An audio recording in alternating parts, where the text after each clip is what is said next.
देखिए, बहुत ही महत्वपूर्ण और गंभीर वारदात को वर्कआउट करने में सफलता मिली है।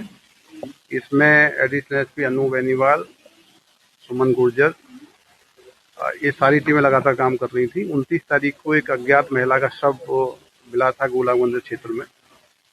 महिला अज्ञात थी, उसको ट्रेस करना सबसे पहले बड़ी चुनौती थी, लेकिन बहुत छोटे से सुराग ने पुलिस को इसमें दिशा दिखाई और केस वर्कआउट हुआ। जब महिला के शव की तलाशी ली गई तो उसकी जेब में एक आमलेट का टुकड़ा मिला था। आमलेट के टुकड़े को लेके भी इन्वेस्टिगेशन की जा सकती है, ये महिला सब इंस्पेक्टर सोनम रघुवंशी ने प्रूव किया है। आसपास के 200 मीटर के दायरे में तमाम प्रकार के अंडे के ठेलों से पूछताछ की गई तो ये जानकारी एक अंडे के ठेले वाले ने बताया कि एक महिला थी और उसके साथ में 2 व्यक्ति थे, उनके द्वारा आमलेट बनवाई गई थी और खाई गई थी।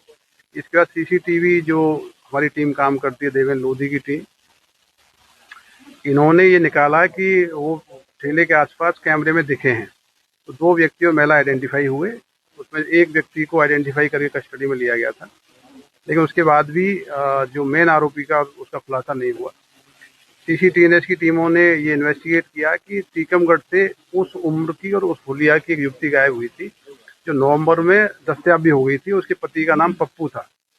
सीसीटीएनएस के सब इंस्पेक्टर अमित ने स्वयं मौके पर जाके उसके पति से संपर्क किया और ये जानकारी ली महिला वर्तमान में किसके साथ रह रही है। तो फाइनली इन्वेस्टिगेशन में पता लगा कि एक व्यक्ति है जो पिछले 1 हफ्ते से इसके साथ देखा गया है, वो अस्थायी रूप से रहता है और उसका रेलवे स्टेशन पर उसके रहने की संभावना है। एक अन्य क्राइम ब्रांच की टीम जिसका नेतृत्व रमाकांत उपाध्याय कर रहे थे, उन्होंने उस आरोपी को खोज निकाला और स्टेशन से उसको कस्टडी में लिया।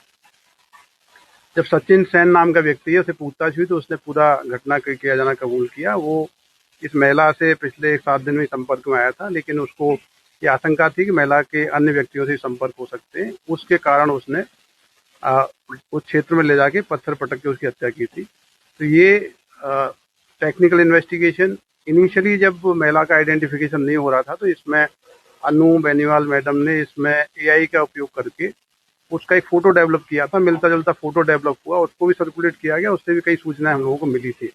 तो ये क्राइम में फिजिकल इन्वेस्टिगेशन, मौके की इन्वेस्टिगेशन, एफएसएल का मैच, सभी प्रकार की कड़ी से कड़ी मिला के सभी टीमों ने बहुत अच्छा काम किया, जिससे केस वर्कआउट हुआ है।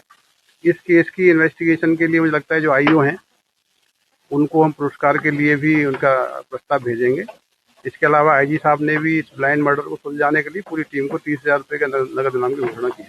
एक बात सामने आई थी, जो विक्रम की बात सामने आ रही थी, उसने कन्फेस किया है इस महिला के साथ उसके पिछले 7 दिन से इसके साथ में रह रही थी, इसके संबंध उसके साथ में थे। इसको आपत्ति थी कि महिला के अन्य लोगों से संबंध हो सकते हैं, उस कारण से ही इसने उसको वहां ले जाके हत्या की थी।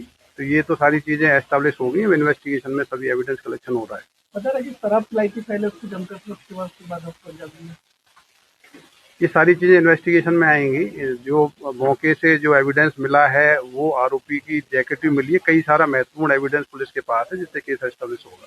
और भी आरोपी नहीं, इस केस में एक ही आरोपी है, उसने कन्फेस किया और इन्वेस्टिगेशन में एस्टैब्लिश हो गया है कि इसी व्यक्ति के साथ में अंतिम बार देखी गई थी, इसी व्यक्ति की जैकेट मौके से मिली थी और भी साइंटिफिक एविडेंसेज है जो केस को प्रमाणित करेंगे।